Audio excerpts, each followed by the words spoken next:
एक मिनट। बिस्मिल्लाहिर्रहमानिर्रहीम। जनाब स्पीकर, आपका शुक्रिया। मैं मखतूम ताहिर राशिदीन साहब को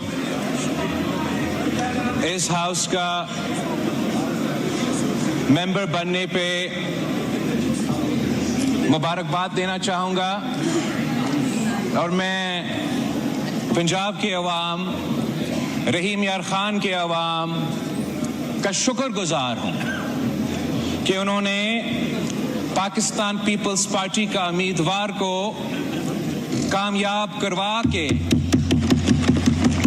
भारी अक्सरियत से कामयाब करवा के नफरत, तकसीम और गालम गलोच की सियासत को शिकस्त दिलवाया है। जनाब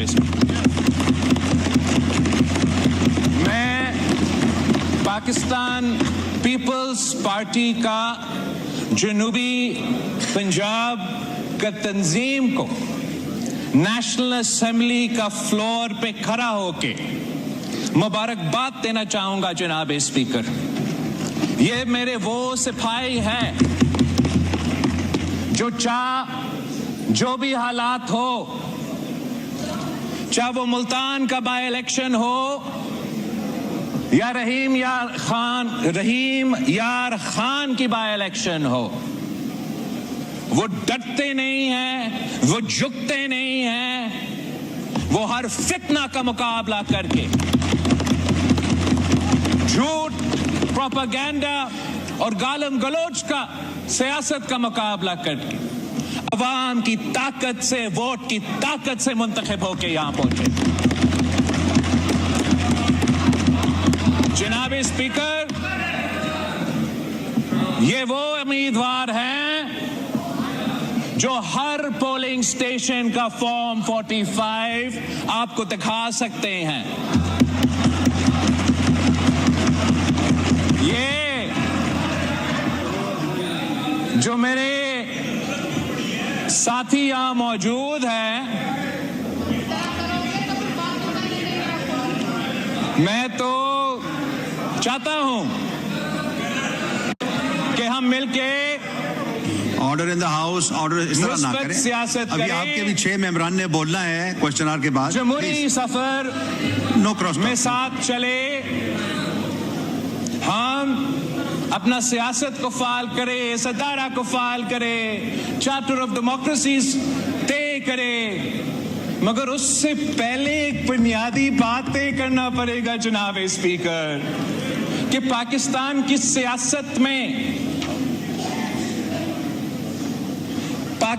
की सियासत में क्या वो जो हारते हैं वो हार मानने के लिए तैयार है और जीत को कबूल करने के लिए तैयार है, या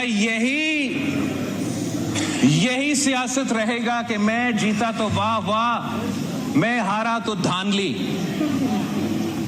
अगर हमने जमहूरियत को आगे लेके बढ़ना है तो अवाम के फैसले पे भरोसा करना पड़ेगा, अवाम के फैसले पे एतमाद करना पड़ेगा।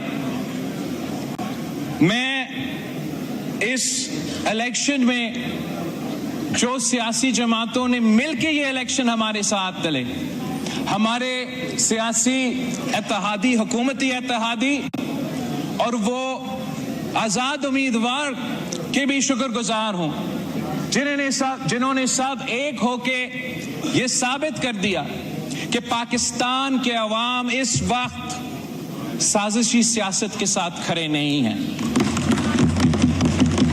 पाकिस्तान के अवाम इस वक्त गालम गलोच की सियासत के साथ खड़े नहीं हैं। पाकिस्तान के अवाम इस वक्त कैदी नंबर 804 के साथ खड़े नहीं हैं। जितने भी बाय इलेक्शंस हुए हैं जनाब स्पीकर, जितने भी बाय इलेक्शंस हुए हैं जनाब स्पीकर, तशरीफ रखें। जितने भी बाय इलेक्शंस हुए हैं जनाब speaker, order in the house, order in the house, order in the house, उसमें ये लोग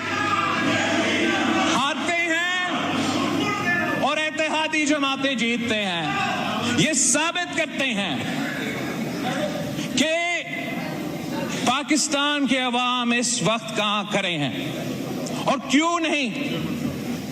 जब कल रात जो पूरे पाकिस्तान ने एक बयान पढ़ा है कैदी नंबर 804 का, और उस बयान में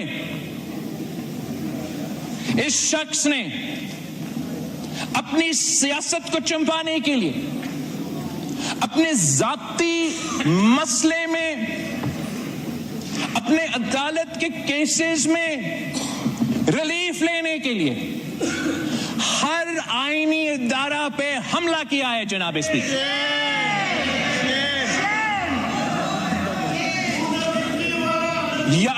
मैं तजवीज कर देता हूं तरीके इंसाफ को कि इसको आप तहकीकात करें कि क्या ये वाकई खान साहब का स्टेटमेंट था या नहीं। इसलिए कल तक हम तो एक बहुत मुस्बित डायरेक्शन में चल रहे थे जनाब स्पीकर।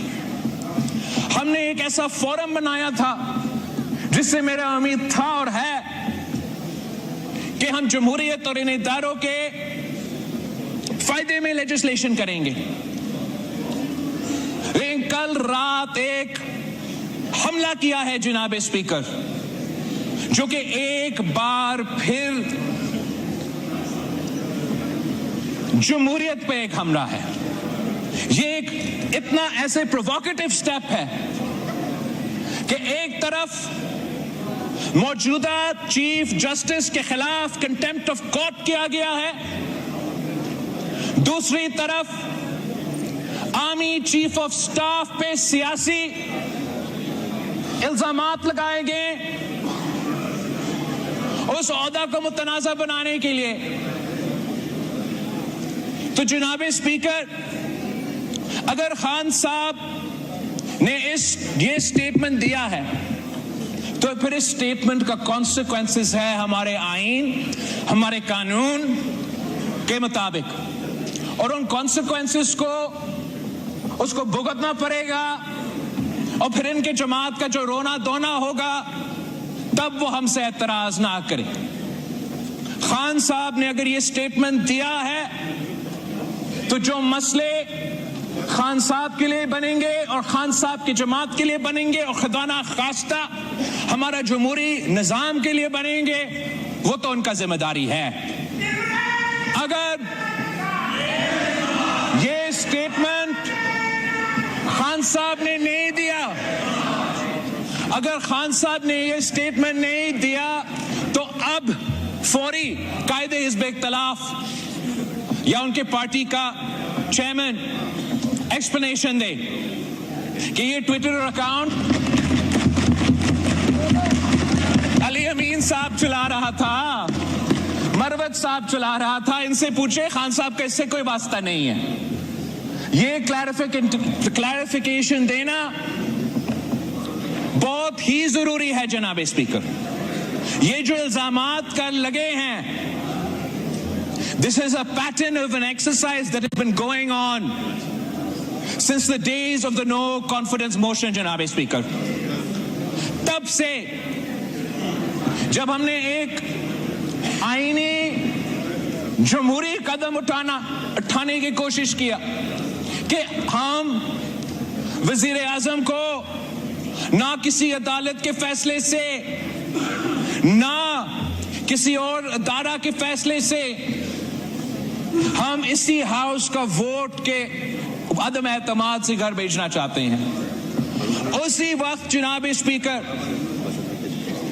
कुछ इंडिविजुअल्स जो हमारे एस्टैब्लिशमेंट के इदारे में मौजूद थे और कुछ इंडिविजुअल्स जो इस सियासी जमात से ताल्लुक रखते हैं, उन्होंने मिलकर एक साजिश शुरू किया और वो साजिश एक ऑनगोइंग कू अटेम्प्ट था जनाब स्पीकर। उस कू अटेम्प्ट का पहला हमला हमारे अदम एतमाद को आर्टिकल 5 की बुनियाद पे रद्द करना, कॉन्स्टिट्यूशन का तोड़ना। उस कू अटेम्प्ट का दूसरा हमला जबरदस्ती किसी न किसी तरीके से आर्मी चीफ के अपॉइंटमेंट से पहले इलेक्शंस करवा दो। उस ऑनगोइंग टू का तीसरा हमला कि किसी न किसी तरीके से इस अपॉइंटमेंट का प्रोसेस का मुतनाजा करवा दे।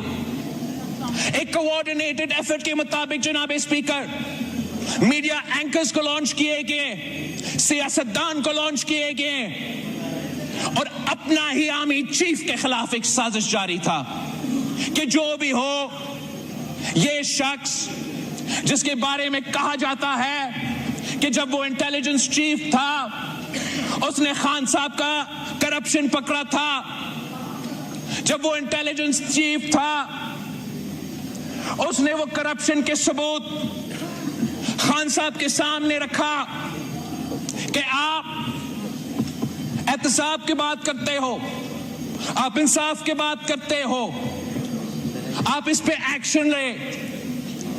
इसके बजाय कि उस करप्शन पे एक्शन लिया जाए, उसने वो इंटेलिजेंस चीफ को हटा दिया जनाब स्पीकर।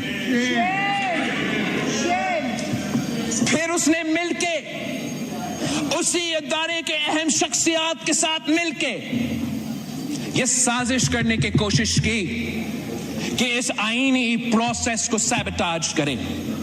और ये साजिश वहां रुकता नहीं है जनाब स्पीकर। मैं उससे टाइम से पहले बात नहीं करना चाहूंगा। मैं हुकूमत का वजीर नहीं हूं, मुझे डिटेल शायद नहीं पता होगा, लेकिन जिस तरीके से इस वक्त तहकीकात चल रहा है, ये जो इनका फॉर्म 45, फॉर्म 47 का प्रोपेगेंडा है जनाब स्पीकर, इस पे भी एक बहुत बड़ा कहानी सामने आने वाला है। कुछ वो साजिश जिसने पहले अदम एतमाद को रोकना था, फिर चीफ का अपॉइंटमेंट को रोकना था, उस साजिश ने इस इलेक्शंस को भी डिस्टर्ब करने थे जनाब स्पीकर।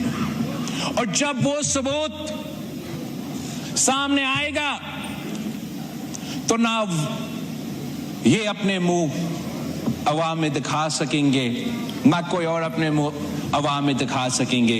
उनको आईन और कानून के मुताबिक जवाब देना पड़ेगा। मैं एक बार फिर इस बात पे जोर देता कि जब भी जमहूरी जमातें जमहूरियत की तरफ एक कदम आगे बढ़ते हैं तो सोचना चाहिए कि ऐसे एक्सट्रीम पॉइंट, एक्सट्रीम बयान, एक्सट्रीम मौकिफ क्यों और कैसे लिया जाता है। यह सवाल हुकूमत और इत्तेहादी जमातों को अपने आप से भी पूछना चाहिए।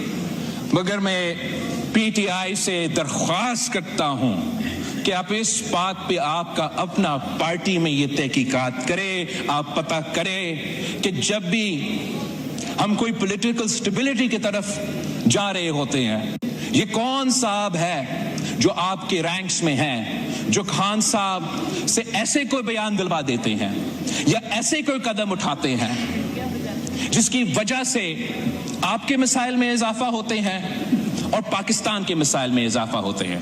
थैंक यू जनाब स्पीकर।